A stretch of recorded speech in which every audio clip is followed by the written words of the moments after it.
All right, I'll start then. We'll have to take a second take if they want me to. This is about Maya AI vectorization, but it's really a practical solution. I was talking to John a few minutes ago, and he was saying that AI we've seen an awful lot at. When I submitted this talk, I thought, oh, maybe I'll be the only person talking about AI. Ha! So it's like a solution looking for a problem that many people can't really think of a use case for why they'd actually, in their practical day development, use AI. And I wanted to share a very small, rapid project we did that was actually a top-down. It came from management demanding the solution. So our need for AI. Maslow Capital, we're basically a big mortgage company, but we specialize in really big development. So the loans are typically between 10 million and 200 million. So it's for things like if you were building this hotel, it's that kind of mortgage. And as you can imagine, there's a lot of checks before you give out that kind of money. You have to do an awful lot of tests and checks. And one of the ones we had is evaluation report. And just as sort of an example, when I bought my little house in Cheltenham, we got this message here that said, their additional loft insulation has been installed. And I thought, oh, wonderful, that's good. But then when I went up to the loft, I could see there was thick insulation just around the loft hatch, nothing else. And you look at it and you realise, and then you read the caveat at the end of the thing, and it says, we do not remove or lift any insulation material, goods or boxes. So basically, the guy had just gone up there and gone, oh, yeah, and ticked it off without actually really checking. So that's similar with our valuation reports for these massive loans. Is the report any good? Is it full of caveats? Is it full of sort of get-out clauses? Does it actually cover all the things you need it to?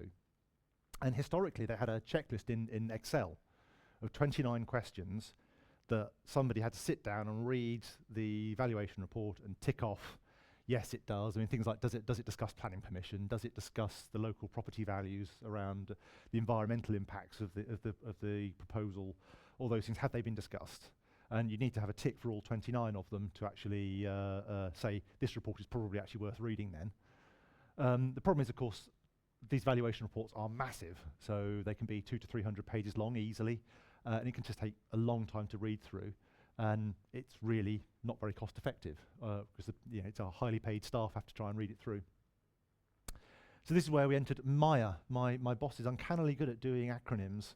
He's done several, but this is Maslow's AI assistant. Quite like it, quite natty. But it was designed with the valuation reports as a test case, but it was designed to be like a more universal solution for the company. So it uses OpenAI as the main engine. It's a market leader, it's trained on billions of lines of text. But obviously, because this is all commercially sensitive, we have the paid subscription where it's not used in training data, so it won't crop up in the answers of anybody else. But we used FileMaker as the UI and to store settings, like the list of questions we were asking, and bits of the AI settings that I think they did at the keynote where he was saying it's quite complex. We already use FileMaker at Maslow, so it just integrates straight in, it's handy. The valuation reports are already in there in a container field, so that's really, really handy. But this is just agile. It was literally 4 weeks from inception to going into production. Just a really, really rapid turnaround time to get this thing out, and it's now in use. And I had a meeting on Friday about what they're doing with it next. So the question was, can we read this report for us and give us the answers? And the initial answer is no. AI has a limit to the number of, I don't know how familiar are people with AI terms and terminology. I don't want to sort of either patronize you or lose you, but basically tokens roughly correlates with words. It's about 0.75, I think, the conversion. But basically, in one interaction with AI, you cannot have more than about 48,000 words, which is about half of our 200-page report. So it crashes out. And the interaction has to include also the text of your questions and any setting text you're sending it. So we need really a way to exert the useful bits of the text before we actually send it for analysis. And this is where vectorization comes in. So just to mansplain it a bit, I don't really understand it fully. What it does, it takes the text and it breaks it into these sort of slightly overlapping chunks of a few hundred words each. And then it uses a pre-trained language model to assign numbers that represent what the sense of it is. And that's how, in the FileMaker, he was showing the semantic search can search in Korean and in English, is because, well, the sense is the same whatever the language. So when it's been vectorized into numbers, it doesn't care what the original language was. And just as my little mansplaining, if we have these kind of numbers going from like royal down to common to female, male, informal, you can take a word like king, and you can probably map a rough number of like, okay, it's king as a word is very high on the royal scale. It's a male term. It's quite formal. You know, it's the official word for a king. It's reasonably serious. And it's the respectful, courteous term. If you ever meet a king, you can call him king, I'm sure. It's a nice word to use. And the map for the word queen would be very similar. The only difference would be, of course, it's high on the female scale and not on the male scale. And then an example from English, the word knob. Yes, some laughs there. So knob is an English slang word for nobility. So it's used to describe people. It's not entirely royal because it could be a duke or a knight or whatever. It's gender neutral. You can be a female knob or a male knob. And it's definitely informal. But it is humorous because it happens to be the same slang word as a word for a part of a male anatomy. So it has a double meaning that's always used humorously, that you can be a knob. And it's offensive. You'd never call anyone a knob in a nice way. So what you can do is take these and just give them numeric values, and that means you can compare. You can see that the king and the queen scores are pretty close, but knob is much further away. So it's a way of mapping out how close things are in meaning. So these chunks of text, a few hundred words, they're given these arrays of numbers, and it's all a pre-trained model, so I don't know what the numbers really refer to. There's about 1,600 different values in each array. But that's all sort of set by AI in its settings. So the obvious idea is that chunks with a similar meaning, like these first two, you can see the numbers only differ at the kind of 4th or 5th decimal place, whereas the third one, it's very different numbers. So you'd say these two are close together in meaning, the third one is further away. And this is the embedding part you saw. It's stored alongside the text. You saw that in the FileMaker semantic searching thing where you save it. We store it on OpenAI, so they have a vector store where you can upload it, and it's cheap. S3 storage, I think, so it's quite cheap to store all this stuff, and it's a one-off process. And not wishing to teach you all something you already know, but when you ask a question, that's also vectorized, and then that vector is used to find parts of the text that are close to the meaning of your question. And that's used to exert small bits of text that are likely to be good targets for looking for the answer. So I would say it's a bit like reading a table of contents and sort of skipping to the parts of your text that are useful. It's also called RAG, the Retrieval Augmented Generation. It has, this is my little example. That this is our latitude and longitude here. And if you were trying to find nearby bars, I say you probably guess what Google does. It must have the latitude and longitude of all the bars in Malmo, and it's finding bars that are somewhere near 55.6 and 12.9, and it's showing you. But it can also use those numbers to tell you what the straight line distance is. So it's not merely telling you that they're close. You can specifically rank them in distance order, no matter where they are in this sort of space. And so that array, it's using it to find similar text, but only in sort of multi-dimension. So it's looking for the parts of text that are as close as can be to your answer. That's my mansplaining. I don't really understand it. There's lots of people who understand it way better than me. The advantage is that it can retrieve the best chunks and put them in rank order of how close they are. These chunks are quite short, so you don't hit this token limit. And also, of course, it's much faster because it's not reading through 200 pages of text. It's reading through 3 or 4 pages that it's selected quite cleverly. It is incredibly fast. It's just ridiculously fast. And I say, the semantic search is extremely similar in FileMaker. What we do in Maya is sort of different enough use case that we couldn't really use FileMaker's version, but also it was released after we released Maya, so it wouldn't be much use. One of the things we do need is supporting quotes. So when they're looking through answering this checklist and they say, yes, they've discussed planning permission, we need to have a quote saying, here is the planning permission number, and give us a page number so we can go and find it in the original report and check. You know, it's on page 34, they say planning permission was granted on the 5th of August, blah, blah, blah. This is the hitch. Standard vectorization, like you get in the FileMaker semantic search, like you get with OpenAI, does not preserve page numbers. You can, if you ask OpenAI, what page is that on? It will tell you. It'll give you a number, but it's not always correct. So here's a particular paper. People who know me know I used to be a paleontologist, so a lot of my work was on fossil fish I'm using because I know the literature very well, so I can spot straight away when stuff's wrong. So I asked it, particular question, what page is this? And then I did ask, how did you calculate that page number? Because it's actually page 34. And it tells me this long garble of looking at the metadata. It's basically saying it guesses.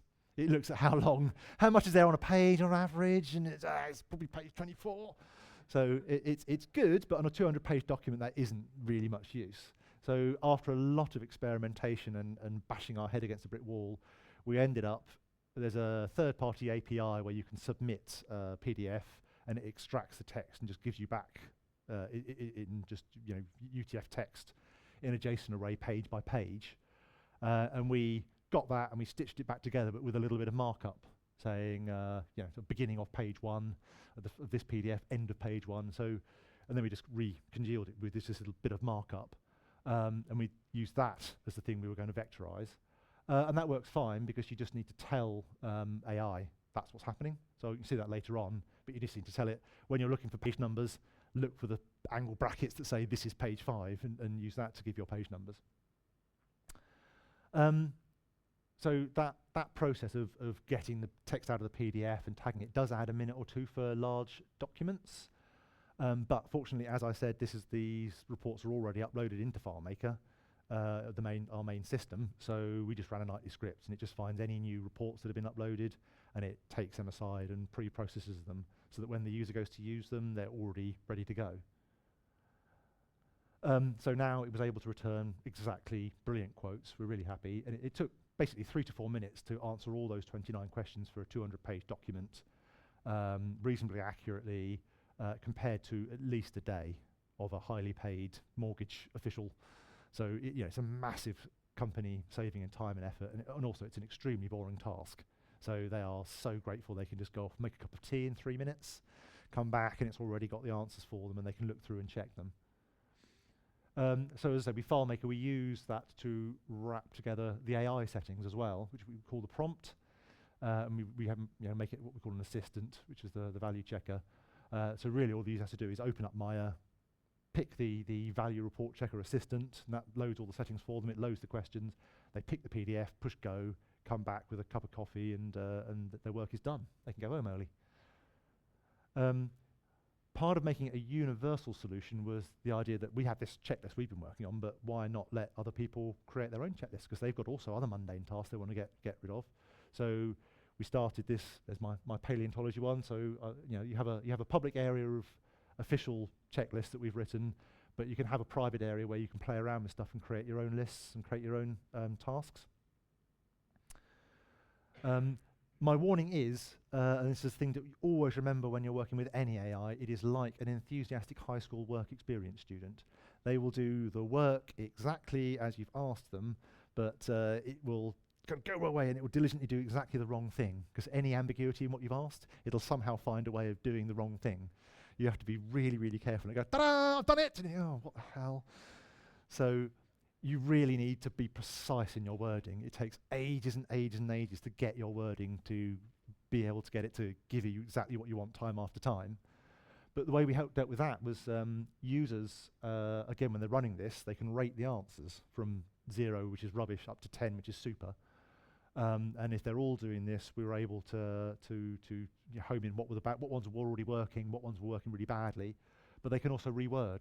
So they can temporarily reword something, an experiment. So we actually eventually converged on good wordings, and just here were some examples about, is there any discussion of the Disability Discrimination Act? That's about disabled rights access into buildings, and just various ways we tried in rephrasing the question to get a consistently reliable answer from all our different valuation reports. The rest of the prompt, and again, so apologies to all those of you who've already worked with AI extensively, it basically tells AI how you want it to operate. So what's the tone? Is it a friendly, chatty reply you want, like a blog article? Or do you want something sort of legalistic and bullet pointy? In our case, we wanted JSON, because that's really handy for FileMaker then to process what's come back.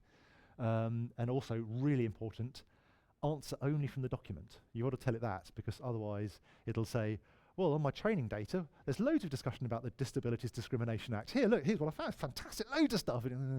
So you have to be really specific. Only use the document. Don't use anything else. And again, the questions, well, think of this high school work experience student. It's absolutely a good way of finding the crack in your question and finding exactly the wrong way to answer it. The other thing you need to do is just give lots of examples of what you want an answer to look like. You say, okay, here's what I want you to do, here's what I want to do, and this is the kind of answer I want to have. And here's another example of the kind of answer I want to have. And here's another example of the kind of answer I want to have. It learns that okay, this is what I need to do. So we used FileMaker to make that really simple for users. I mean, it's just a pop-up, and you've got some numbers that you don't really fiddle with, but you can say, do you want it in a JSON format with a bullet summary, or do you want it as just a text list? Do you want a numeric response, which is a sort of 0 for no, 1 for yes, 2 for I don't know, and I think 3 we adopted as being, it's inferred that say, has planning permission been granted? It can say there's no direct discussion on planning permission, but I can see somewhere in the document it mentions it made some revisions after planning permission, which infers that planning permission has been granted. So I'm going to say yes, but it's an answer number 3, meaning yes by sort of inference rather than by direct evidence. So you can play around with these things. It just helps the user, it sort of keeps it away from the user. And based on all of this, our scripts in the background generate the full prompt. And this is an example of the paleontology one I just used. And you tell it you are a paleontologist, which is nice, and what I want you to do is answer some questions for me. Then this chunk is just explaining what I said about the page markup, just letting it know that's how we're doing the page markup. Then I'm saying I want you to answer in JSON format, but I have to explain in tremendous detail what I want it to do. And then I give it some example JSON, and another example JSON, another example JSON, and another example JSON of just different versions of the same thing. And then finally I tell it I want British English spellings and new lines to have a /r rather than a character return. And that awful lot of text, but that means that AI responds reliably and correctly every single time, and you can build FileMaker scripting around what you're getting back. The other thing is it can be multi-document. I think we saw a little bit of that in the FileMaker semantic search. I did notice he uploaded an extremely small document. It's like the release notes for FileMaker is quite small. It's not 200 pages. But yes, you can do it in batches. You just vectorize it, and it is just as quick reading through 200 documents that are vectorized as it is reading through one really big document. So, as I say, we gave users the ability to create their own assistants, and they really have been. I had a lovely meeting on Friday where you can see it's really taken off, and people have been doing loads with it. I was amazed. Another thing is when you answer the questions, it retains the memory of what you've asked it. So the very last question can be asking for a summary. Of the 29 questions you've just answered, can you tell me which say yes and which say no? So it's really handy. Then you just got to look at the final output, which will guide you. But the multi-document one, really good example. It's obligatory in the UK when you're doing a large development to do this environmental, social, and corporate governance reports, which basically says what are the environmental impacts during the build, but also when the building is up and occupied. What are the social impacts like? Is there enough public transport? Is there road access? Is there disabled access? Is it going to have an effect on the local economy, jobs, training, all those things? So it's a mandatory thing for large developments in the UK. And of course, information for that is scattered across dozens and dozens of documents. And it took one of our head guys typically 2 or 3 days of work to do it. Now, 1 or 2 minutes, once you've uploaded the documents, 1 to 2 minutes. I mean, it's ridiculous. I mean, I'm assuming he's on a much higher salary than I am. So it's saving the company a ridiculous amount of money, and also it's really tedious work. Another caveat, again with the Paddington Bear, you are responsible for the output, not Maya. So the same as for your student worker, if he was there being your high school student worker, you don't take his report and hand it straight to the client. You read it through and check it first. It's good that it's giving the page numbers and quotes because you can refer straight back to the documents and say, okay, that is there, I'm good, we're good with that. And one of the things we've adopted is all the printouts have in the footer, printed by so-and-so but created by Maya, just so people have got it front and center that this is generated by AI. It might not be 100%. It's pretty good, but and it's a time saver. So here is just a quick video. They said you should do videos, but this is creating a new. So you create a new thread, give it a title. This is where you pick your assistant, and I'm doing the paleontology one there, and that preloads all these AI settings, and it preloads these questions that I've worked on beforehand. And here's all the AI settings we're using. And then all you need to do is upload some documents. This is WebDirect. So it works perfectly fine, WebDirect or FileMaker. And this is where the beauty of speeding things up goes. Whoosh, whoosh, whoosh, whoosh. So I can load a whole another load of documents very, very quickly. There we go. So I wanted to give you a good case of I think it was about 500 pages worth of text that I was loading up here.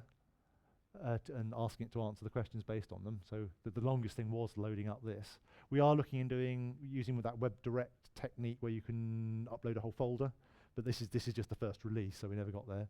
This one here was one that it hadn't seen before, so it's having to do the extraction process. So you can see here it says extracting text from page 1. It's going up to the API. And this is an example of this is only I think 4 or 5 pages, but it'll sit there and it'll work its way through. So the other documents had already been uploaded previously and had already been processed, and it remembered them. Basically, OpenAI, you can store it up on the OpenAI servers, and it gives you an ID number. And I can tag that along with an MD5 hash of the container, so I can tell when you're loading the same document, even if it's a different name. So it's almost there. It's done page 5. It's text extracted. It's done. It's uploaded to AI. We're done. Okay, we're done. And then the next thing you just need to do is just do the vectorization process for all the documents together. So it only takes a second or so. That's it, and it's probably already done. I think if you check on the progress, go. Yep, that's all completed, and now you're ready to go. So just click run. So again, this takes I think about a minute, but I use the beauty of speeding up the thing to make it seem a bit faster. And it also has that annoying thing in WebDirect where you open a card window, and when you close it, it resets the portal. Some people come across that before, but it's really annoying. Every time it does something, it resets the portal to the top. But so here, it'll go back when it's doing something. That's nearly done. Oh, costs. We also have a checking the cost, because it's very easy, as you can see, to jack up $182. It's very easy to sort of run this again and again. Each individual run isn't very costly. It's only 30 cents. But it can jack up. So what we do is actually ask AI itself to say, how much did that just cost? Here's your latest price list. Tell me how much that cost. And it always comes back with a reasonable number. This is the answer. This is the rating. You can't really see it, but it was giving a 0 to 10. I didn't like that answer very much, so I'm going back here and I'm rephrasing the question, putting in a bit of an extra clause in here that it's Carboniferous group I was interested in, not generally. There we go. So I rephrase the answer. You can. It goes blue to let you know you've changed the wording, and you probably need to save that. You can also deselect the question, only answer the selected questions. So it whips through. There we go, and that won't take very long at all because it's only answering one question. But it'll give you an idea of the extreme difference in the answers when you start rephrasing the question. So here's the thing with the resetting portal. It's really annoying. Let's reset again. Yes. No, reset again. So here now I've suddenly got a big bulleted list with way more detail, which is exactly what I want. And I can tag that as the perfect answer. That's brilliant. Thank you very much. There it all is. And because I changed the wording, what I can do now is if you close this, I can go back and I've got the option to either update the current template or fork it off as a separate template. So if I was using it as a starting point and going somewhere else, you can there. I wasn't very. Yep, there. So you get the option either to say to update the current template or to save it as a custom template. Again, a new one. And that's it. I don't know what time. I wasn't really looking at my time. Oh, good. I've got 5 minutes for questions. Has anyone got any questions, or have I explained it so thoroughly clearly that you don't have anything to ask? Yeah, I guess I'll repeat. Oh, there's a microphone. Oh, do you want to? How do you turn it on? But it's I really want to show you, just a practical use case, and that was rolled out in 4 weeks, and it's being used now, and it's the company love it at the moment. I am the golden boy. Yeah. thanks a lot for this great example to get into this process and how you approach this project. Did you knew anything about AI and how to get into this project, or you told us about banging your head on the wall? What happened really? Did you have some experience? No. I had done a little bit with AI because I think like all of us were probably terrified about losing our jobs when AI can do it all for you. So I thought, I better learn something about that. Actually, I had a friend who'd just adopted 2 young boys, and he and his partner were really struggling. And when I adopted my daughter, I recorded a little audio diary every night for the first actually few years, just of what the day's events were like. So I thought, I can show him exactly what it was like for me when I adopted and let him feel better. So I thought, I can't really send him the audio files, but I could probably use AI to extract the text, and then I can use AI to summarize everything that was going on. And so I wrote this thing in Python. So that really got me in. The documentation for OpenAI is actually pretty good. And there's a really helpful community forum. It's sort of like the Claris forum. You can post something and you usually get back an answer. They also have a chatbot that's actually surprisingly good, where I'm guessing it's running off OpenAI or something, and you can ask it a question, and it quite often will just really quickly say, have you tried this or this? And then, that was it. So yeah, the support is actually pretty good for that. But I was so excited with tinkering all this stuff. Actually, by the time I'd got all that AI stuff with my diary, he was fine. Didn't need it. But it started. But then it put me in a good place when they asked me that I was sort of not starting from total zero. But don't be intimidated. It is quite easy. Okay, thank you. Thanks for the presentation. I think one of the key things here is how you extract the text from the PDFs. And you glossed over that. You have your own language model. Extracting text from PDF is easy, but getting the right chunks. So the chunks, that's done by OpenAI. So once we'd got the text out of the PDF the way we wanted it. So you send the whole text and the chunking is done there and says this is the most important. Yes, and it pretty much we just use the default values. There's lots and lots of different values you can set about the chunk size and the model you use, but we just use the defaults. If you don't specify anything, it just says, I think it's 300 words with a 20% overlap. So you had no special language model that contained the specialty of no, these it was reports? all just out of the box, completely. And you do the same thing with the fish? Yes, it was exactly the same model. Yeah, it was surprisingly good. I think it doesn't need to understand again because the question is being vectorized. It just finds the stuff that's close and spews it back to you. So I don't think it necessarily understands what we're talking about, but it seems to answer pretty efficiently. Yes. I could continue, but perhaps there's somebody else having a question. It's not so much a question, but I can sort of help answer your question. Oh, even better. Go right ahead. In answer to Volker's question, there's a number of different ways of doing that. There's a variety of different Python libraries available to extract text from PDF that sort of range from the fairly simple that will give you the text by page, sort of page by page, so you get the page numbers that way. And in terms of the chunking, some of these models incorporate chunking, and there's a kind of the basic model that Jonathan's just described, where you've got you chunk by the number of words and you can specify what the overlap is, and playing around with the overlap can give you quite different results in terms of quality.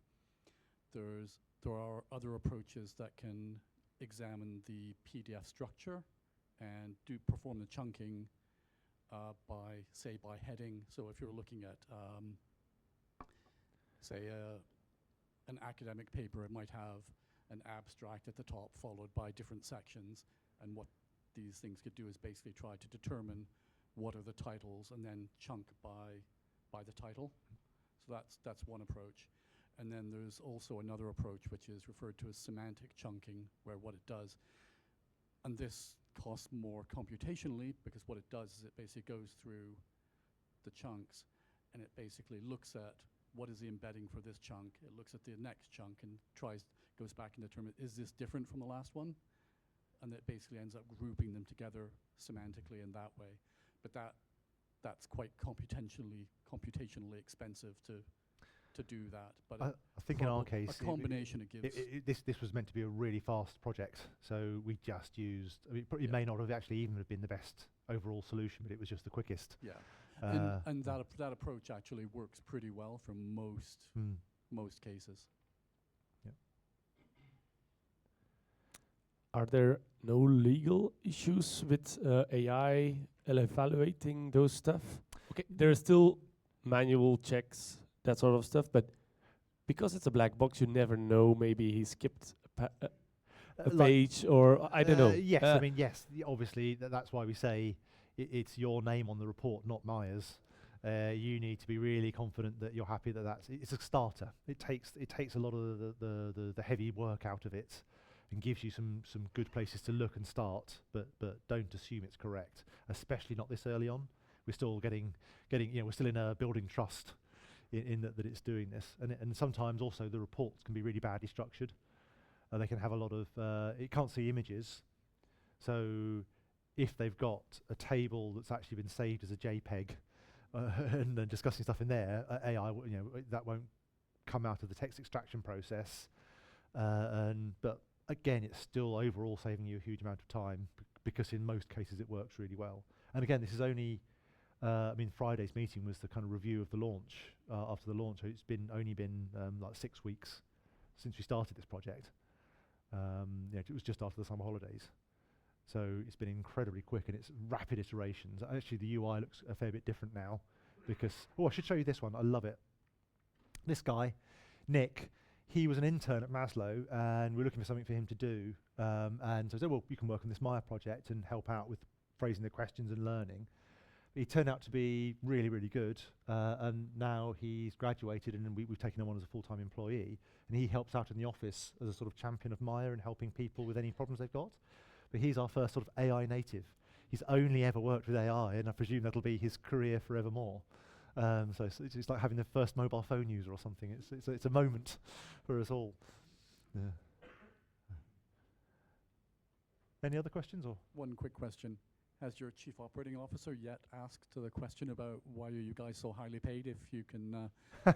Yes, yeah. Actually, it was him who thought of doing this project. He came very definitely from the top down. Yes, I mean, we're trying, as long as it gets me to retirement, as long as I can convince them until just another few years yet.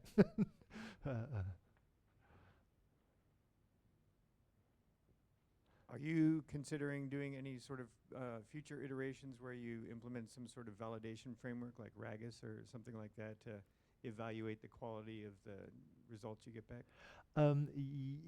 Yes, I mean at the moment we're just doing it by non-artificial intelligence of people looking at it, but yes, I mean it was designed to be a sort of agile project where we're just going to add new features in, and we're in a good position here because every new feature I add is a benefit. We're not trying to convert something that is already working. We're adding to the value every time we're doing anything. So yes, very definitely. There's amazing plans to expand. My boss is jumping around at how excited he is. Anyone else? Oh, thank you very much.